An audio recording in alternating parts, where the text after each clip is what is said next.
Hi అండి. ఈరోజు మా ఛానల్లో వీడియో వచ్చేసి రవ కేసరి చేయబోతున్నానండి. ఈ రవ కేసరి గట్టిపడకుండా రోజంతా ఉన్న మెత్తగా మృదువుగా ఉండాలి అంటే ఏం చేయాలో చిన్న చిట్కాతో చేసి చూపిస్తానండి.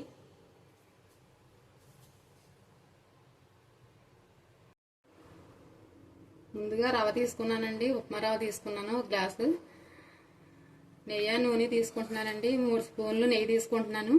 3 స్పూన్లు ఆయిల్ తీసుకుంటున్నానండి. స్మెల్ రాని ఆయిల్ తీసుకోవాలి. ఇలాగా మిక్స్ చేసి తీసుకోవటం వల్ల రవ కేసరి రోజంతా ఉన్న మెత్తగా మృదువుగా ఉంటుందండి, గట్టిపడకుండా. ముందుగా మనం డ్రై ఫ్రూట్స్ వేయించుకుందామండి. నెయ్యి వేసుకుందామండి. కొద్దిగా జీడిపప్పు కిస్మిస్ వేయించుకుందాం. జీడిపప్పు కిస్మిస్ వేసుకుందామండి. ఇవి ద్వారగా వేయించుకుని తీసుకోవాలి.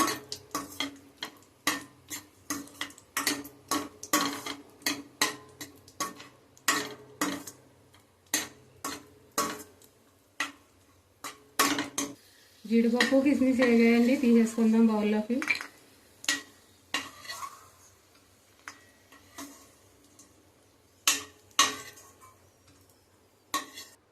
ఇదే బాండీలో రవ్వ వేయించుకుందామండి.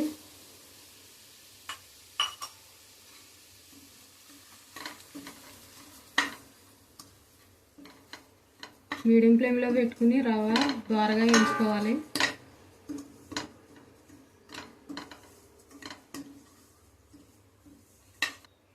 రవ్వ వేగిందండి, ప్లేట్లో తీసేసుకుందాం.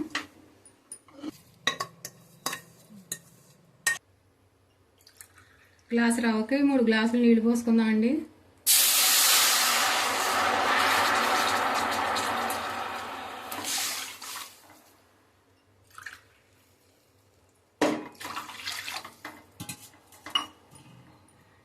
చిటికెడు ఫుడ్ కలర్ వేసుకుందాం అండి, కలర్ కోసం. మరుగు రానిచ్చే వరకు మరగనిచ్చి రవ్వ వేసుకుందాం అండి. నీళ్లు మరిగాయండి, ముందుగా వేయించి పెట్టిన రవ్వ వేసుకుందాం.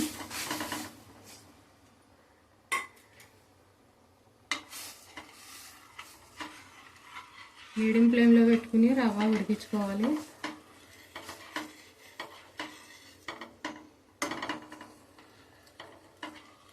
ఒక 2 నిమిషాలు ఉడకనిద్దామండి.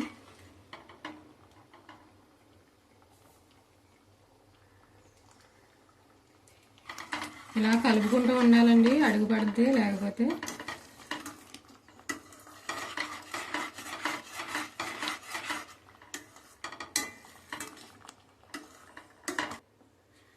రవ్వ ఉడికిందండి, పంచదార వేసుకుందాం.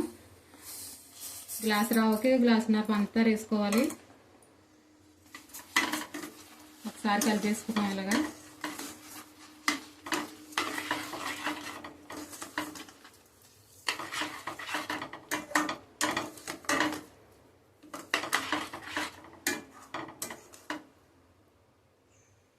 కొద్దిగా నెయ్యి వేసుకుందాం అండి.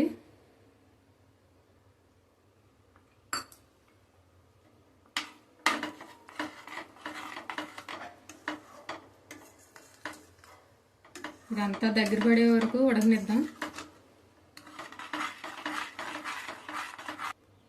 కొద్దిగా యాలకుల పొడి వేసుకుందాం అండి. ముందుగా వేయించుకున్న జీడిపప్పు కిస్మిస్ కూడా వేసుకుందాం. ఒకసారి కలుపుకుందాం.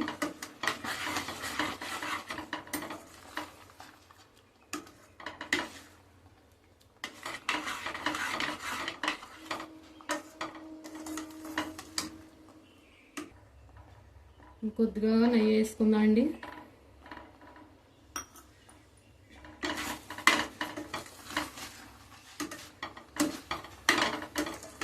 రవ కేసరి రెడీ అండి. ఈ వీడియో కనుక మీకు నచ్చినట్లయితే లైక్ చేయండి, షేర్ చేయండి, సబ్స్క్రైబ్ చేసుకోండి. మరొక మంచి వీడియోతో మళ్ళీ కలుద్దాం.